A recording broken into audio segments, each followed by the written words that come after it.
What's up guys? For today's video ay pag-uusapan natin ang mga dapat mong gawin para maging isang masunuring anak.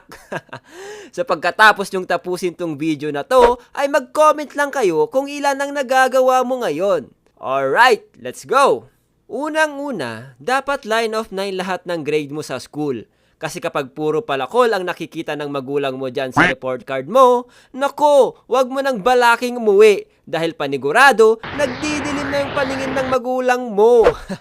Pangalawa, dapat hindi ka nagsisinungaling sa magulang mo, lalo na yung project na yan.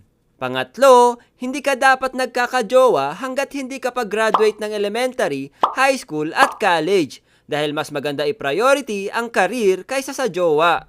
Pang-apat, dapat marespeto ka sa nakakatanda kaysa sayo. Dapat gumagamit ka ng po at opo. Wag na wag ka ring sumasagot sa magulang mo kahit pa sabihin pa nila na sumagot ka. Panlima, kapag inuutusan ka, wag na wag mong sasabihin na, "Ma, wait lang."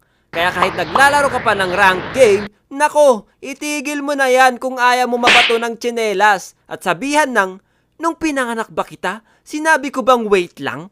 Pang-anim, dapat marunong ka ng gawaing bahay para hindi magsisisigaw yung nanay mo ng, "Kakauwi ko lang, ako na naman maghugas ng pinggan." Ihagis nyo na lang yung pinggan para wala nang hugasin.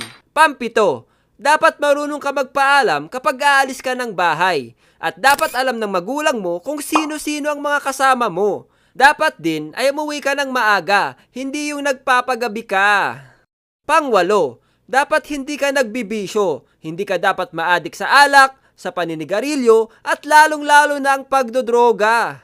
Pansyam, kung ayaw mong palayasin ka ng tatay mo, dapat unahin mong pakainin ang mga alaga niyong manok kaysa sa sarili mo.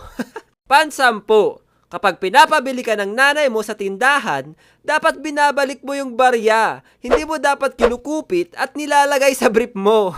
So, ilan dyan sa 10 ang nagagawa mo ngayon? Siguro sa akin nasa 5/10.